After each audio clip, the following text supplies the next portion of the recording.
because as an analyst, you're looking at evidence and you don't want your bias, maybe if you weren't introduced, if you don't think that all people are equal, you may think, oh, well, this person probably deserved it, what they were doing. So you really want people who are just looking at the evidence, open-minded, clear, just looking at the science and not being biased by something from their past, something that they learned about other people.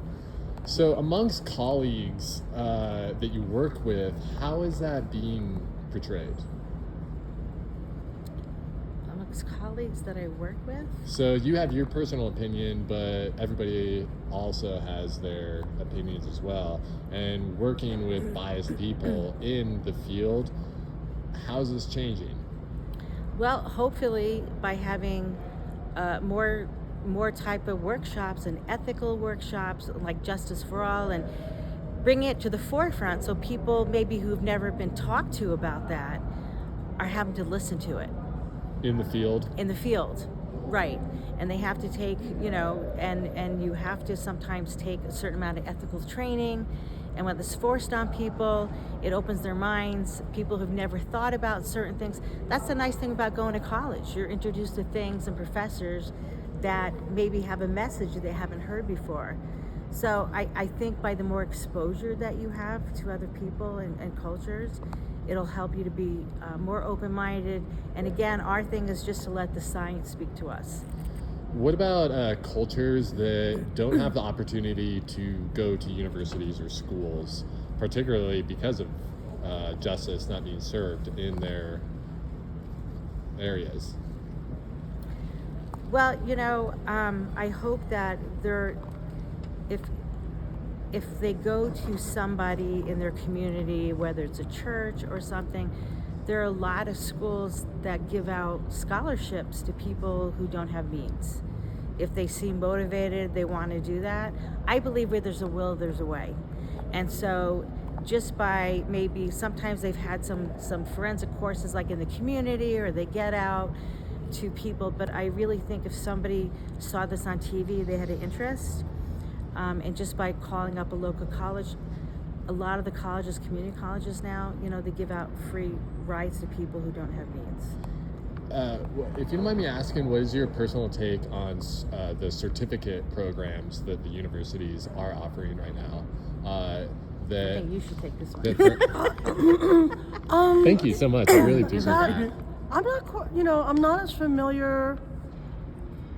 I guess I'd rather not comment if I don't know details about a particular certificate program. Gotcha. I would say that if you don't have a good grounding in education in the sciences, just having a certificate in a particular discipline, the certificate might just be, a 40-hour course for over a week, or just maybe the equivalent of one college course or a couple of college courses.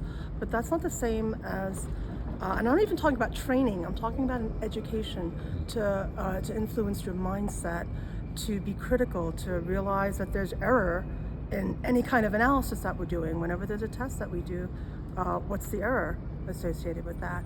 And if you're going off with your certificate saying, I'm never wrong, there's zero error, then there's a problem in how you were trained, because more likely you were trained and you weren't being educated about the limitations of what you were earning a certificate in. But like I said, I'm not saying that all certificate programs are like that. I don't really want to comment on something that I'm not really well informed about either.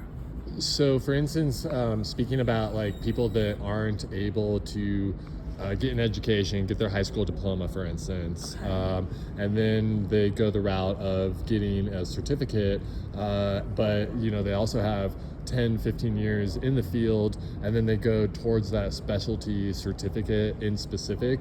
Do you think that is good for society in general now, especially for kids that can't afford going to these universities in general? So I understand the idea of giving opportunities to people from all different backgrounds, including different economic backgrounds. I will say that I teach at a city university, a public university. a lot of my students are first, like in their family, they're the first ones to go to college. The tuition is fairly affordable. And there are a lot of grant opportunities, financial aid opportunities. So I happen to teach at a university where there are opportunities for people who may be coming from more economically disadvantaged backgrounds. And yeah, so I think that, it's different from, going to the university where the tuition is exorbitant. And, the only way, you can get in is if, you have some kind of full tuition scholarship, and there's also money for your, dormitory and all those. College is expensive. It's really expensive. And having opportunities for people who want to learn and who could do it, and it doesn't cost as much. I think that, I'm actually kind of proud that I'm part of a university system that can provide educational opportunities for a wide range of people. And speaking about the cost of education at a university level, do you think that it is justified to go with the burden of that amount of money towards adolescent kids? Oh, I hear what you're talking about. That there's a lot of debate about, starting off with your kids. They've got to get to the best preschool so that they can eventually get to the Ivy Leagues. And you're typically talking about families who have a lot of resources to be able to bring. I remember reading years ago in an educator's magazine where they use the analogy, the rich get richer and the poor get poorer with respect to education. If you start off and you don't have a lot of resources, then there are a lot of cracks in the foundation and it's harder to keep moving forward.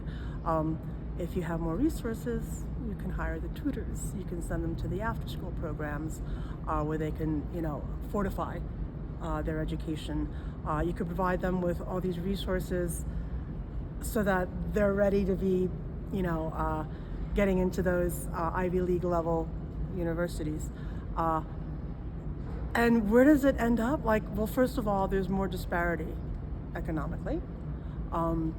And then there's a whole other question of, we were talking about this at the meeting, there's so many forensic science programs, but there aren't all these forensic science jobs. So we may be educating students to get a degree. And, in my opinion, if some of my students end up working in other fields, science would be nice. They don't have to be doing forensic science if they ended up working in a medical research laboratory at a pharmaceutical company.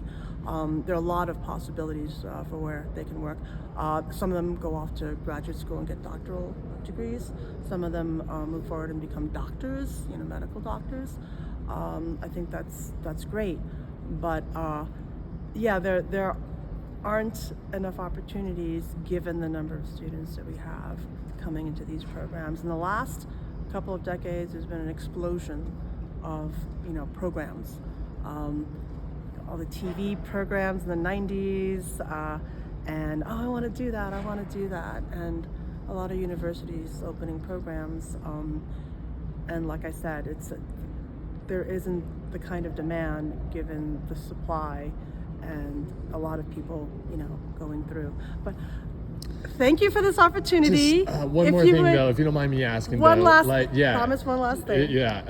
With that said, though, so do you think that with not as many jobs available, with all these students in forensics right now, how are we able to change that? And do you think that the government,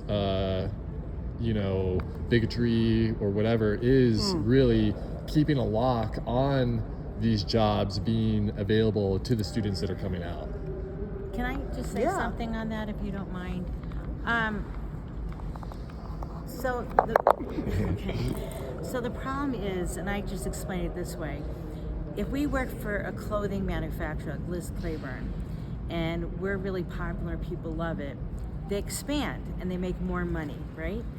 But as we expand in a crime lab, it costs the government more money. It costs the city more money. So it's like sometimes they end up cutting jobs because they just can't afford to pay people. So that really is a problem.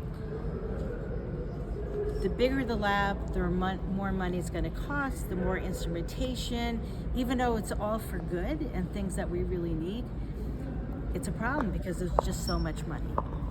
Budgets, budget.